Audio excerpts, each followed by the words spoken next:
வணக்கம். இது வந்து ஐடிஓ 195 ஃபோர்க்கு. இது என்னென்னா ஐடிஓ திருச்சி வண்டிக்கு மாற்றக்காண்டி வாங்கினேன். கழட்டும் போது இந்த மெக்காடு கிளாம் போல்டு கட் ஆகிடுச்சு. இப்போ வெல்டு பண்ணி எடுக்க போகிறேன். நம்ம வெல்டு பண்ணி எடுக்கிறதுல என்ன தகவல்னால், புதுசாக ஏதாவது வெல்டு பண்ணுறாப்புல வந்து அடியில் இந்த மாதிரி வாசர் போட்டுக்கிருக்கு. ஏன்னா அப்போ தான் இதில் படாமல் இருக்கும். நம்ம ஒவ்வொரு வேலையும் அதில் பார்ப்போம். இப்போ வெல்டு பண்ணி எடுக்க போகிறேன், எப்படி வெல்டு பண்ணுறேனுங்கிற பாருங்கள். நம்ம எர்த்து வந்து இந்த மாதிரி மரையில் போடாமல் ஒன்று கீழே போட்டுருங்க, இல்லை இந்த பக்கம் இதில் மரம் போட்டுருங்க. எர்த்து நம்ம மர இடையில மாற்றி போட்டுறாங்க, அது மரம் அடியாகிடும். இதை பார்ப்போம், வெல்டு பண்ணுவோம்.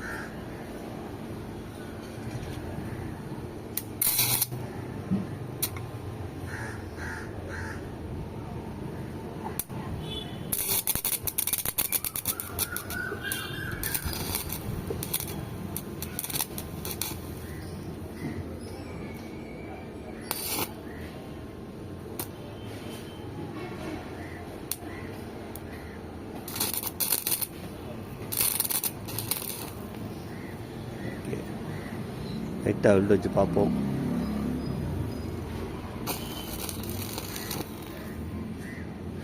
ஓகே, இந்த வெல்டே போதும்னு நினைக்கிறேன். இந்த வெல்டே போதும்னு நினைக்கிறேன். பார்ப்போம்.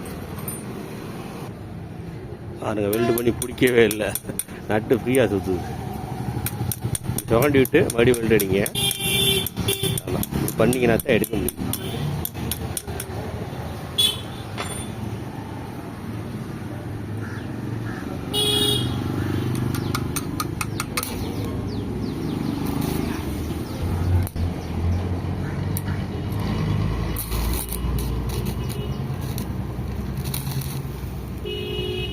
ஓகே, லைட்டாக வச்சா போதும். பார்ப்போம். அதே சார் எனக்கு ஒட்டவே மாட்டுதே.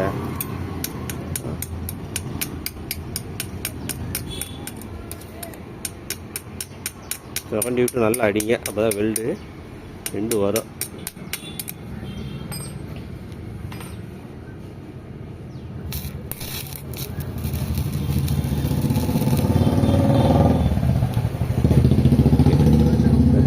நல்லா சரக்கு ஏற்றிருக்கேன்.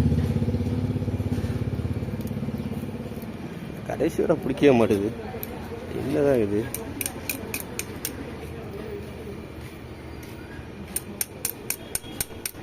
ஏன் பிடிக்க மாட்டேங்குது?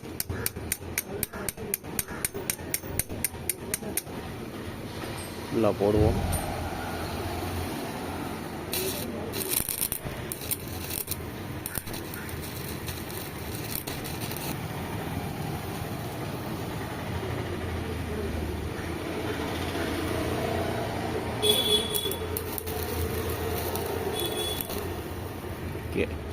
நல்லா ஏற்றி விளப்படையை போட்டுக்குவோம்.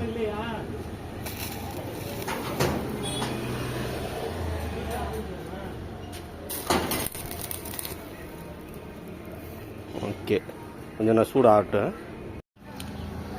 ஒரு வழியாக போல்டை எடுத்துட்டேன். ஆமாம், கரெக்டான போல்டை. எத்தனை பீஸ் உடஞ்சிருக்கும் பாருங்கள். இது ஃபஸ்ட்டு மேலே நட்டு போட்டு பற்ற வச்சேன்னா அது மேலே உள்ள 2 மரம் மட்டும் உடஞ்சிட்டு வந்துடுச்சு. அடுத்து நட்டு இல்லாமல் வெளியில் பற்ற வச்சு அது ஒரு 4 மரம் வர உடஞ்சிச்சு. இது கடைசியாக வந்தது, கடைசியாக வெல்டு பண்ணி எடுத்தது. இவ்வளோ மரம் உள்ளே எடுத்து இப்போ கடைசியாக வந்துடுச்சு. எடுத்துட்டேன். முக்கியமான செய்தி, இந்த மாதிரி போல்டு ஏதாவது பற்ற வச்சு எடுக்கும்போது இந்த மாதிரி வாசரை பயன்படுத்திக்கோங்க. இந்த வாசரோட பங்கு இதில் முக்கியமாக இருந்துச்சு. ஏன்னா கீழே அடியில் எதுவும் வெல்டு பிடிக்காமல் இப்படி வச்சுட்டோம்னாக்கா, அந்த இடத்துல இப்படி வச்சுட்டோம்னாக்க அடியில் எதுவும் வெல்டு படாமல் பார்த்துக்கிறோம். ஆமாம், இருந்தனால தான் இப்போ அந்த வாசர் வச்சு பற்ற வச்சனால தான் இப்போ முள்ட்டே கட்டாயி வந்துடுச்சு.